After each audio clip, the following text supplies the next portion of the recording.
Truth is relative, and there are tons of philosophers that back this idea up.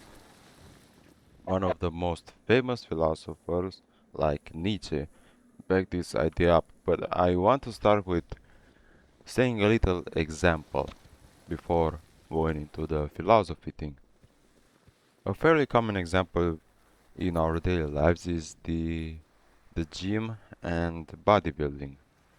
Maybe you believe or maybe you don't believe in the ectomorph, esomorph, endomorph thing, but I'm going to give it as an example. The ectomorph goes to the mesomorph and says, hey, I need to do this muscle twice a week, I need to eat a lot to put weight, not just muscle but also fat. It's hard for me to put fat. And he goes on training like this for a whole year. And obviously his genetics are not the best if he struggles to put down muscle. And then the mesomorph comes and says, well, I just train my muscles once a week, every muscle, and I eat whatever my mom cooks. And he looks a lot better than the other guy within 3, 4 months. Obviously, it's frustrating, but that's where this truth is relative idea comes in. That for the ectomorph guy, the truth is that he needs to eat a lot, he needs to train in a certain way, while the other guy has a different truth. He needs to eat whatever his mom cooks, he can train once a week every single muscle, and it's fine. Those two people have two truths. For one works a certain workout, and for the other works a different workout. And they both argue about what's the best plan, what's the best workout, but the truth is that there isn't a best workout. One works for the skinny guy, one works for the good genetics guy. It's like a guy asking a bird how to fly, and the bird says just swing your arms and you will fly. And the guy says, okay, I'll do it, and starts uh, swinging his arms, but he's not flying. Why? Because the truth is different. The bird has feathers on it and is biologically made to fly, while the, the guy is not biologically made to fly. He just swings his arms, which have no feathers, and his body weight is certainly not the best one to fly. I want to approach two philosophers, Protagoras, that's from Greek, from ancient Greece, and Friedrich Nietzsche, which is from the 19th century. Protagoras thinks that truth is entirely dependent on individual human perception, and a key quote from this is, man is the measure of all things, of the things that they are, and of the things that are not, that they are not. Protagoras pioneered the school of subject relativism, and it's one of the best, most known relativism's philosopher. He argued that there is no objective reality independent of the observer. For example, if a gust of wind feels cold to one person but warm to another, the wind is simultaneously cold and warm, like I said. Therefore, truth is not discovered, it is perceived individually. So Protagoras tells us, hey, the truth is one for you and there's a different truth for the other guy. That's why when you go on the street and there's like it's pretty hot, you will see old people that wear, I mean mostly old people that are pretty covered up, but you feel like you could stay out there naked and it's still hot, but they feel fine like that. Why? Because they feel cold differently. One can feel the heat, one can feel the cold, and it's different from person to person. Now, going to the Friedrich Nietzsche's philosophy, the core idea behind his philosophy, his relativism philosophy, is that absolute facts do not exist. We only have interpretations driven by our survival instincts and desires. And he quoted, "There are no facts, only interpretations." So our man in the 19th century, Friedrich Nietzsche, radically dismantled the concept of absolute truth through his philosophy of perspectivism. Nietzsche asserted that human knowledge is always limited by the specific perspective of the individual or culture.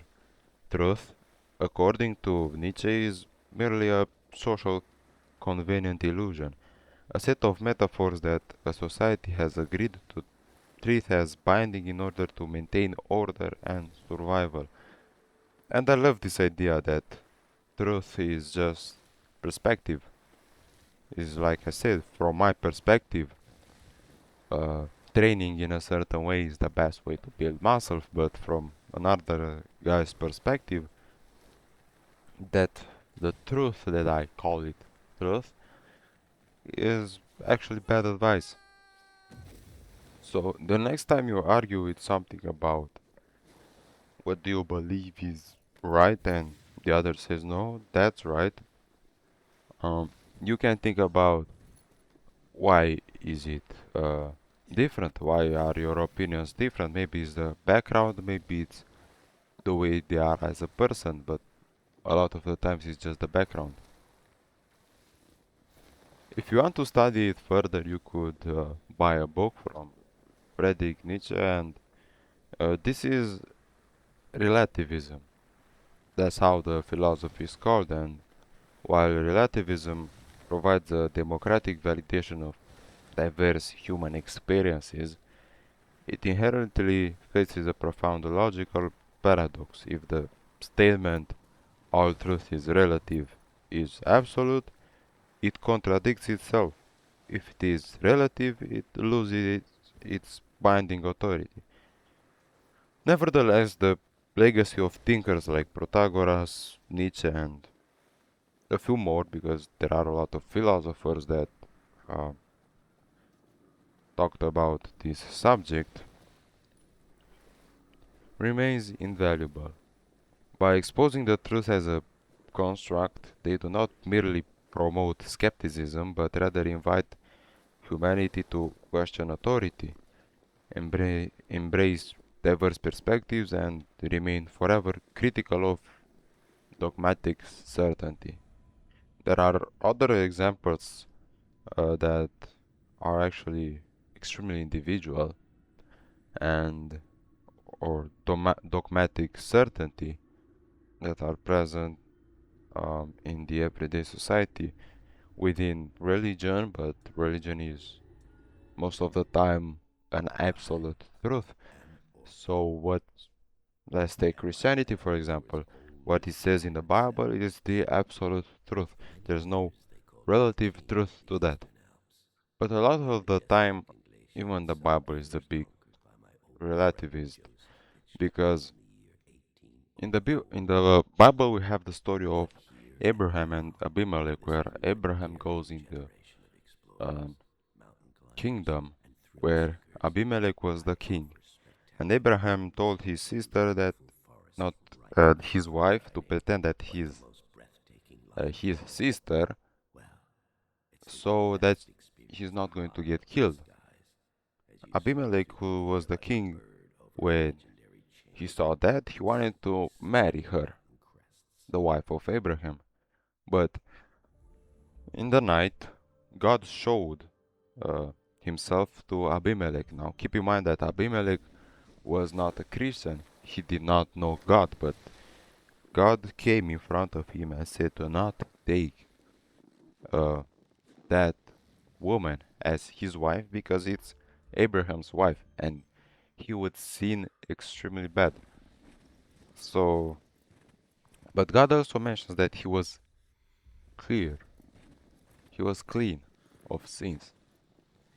And we are taught that you need to believe in God and you need to do everything, but we see in the Bible that Abimelech was clean. before God, and that's why God told him, hey, do not take her as your wife because she already has a husband, Abraham, and I am his God. So the truth is relative also in the Bible because that man did not know God, but he was called clean, while there are other people in the Bible that are called dirty even though they know God. Why? Because he did not know God and lived in a certain way, while others know God and still decide to live in sinful ways. We all are born with a certain mentality, with certain morals. So if you think that the truth is relative, leave your opinion and see you next time.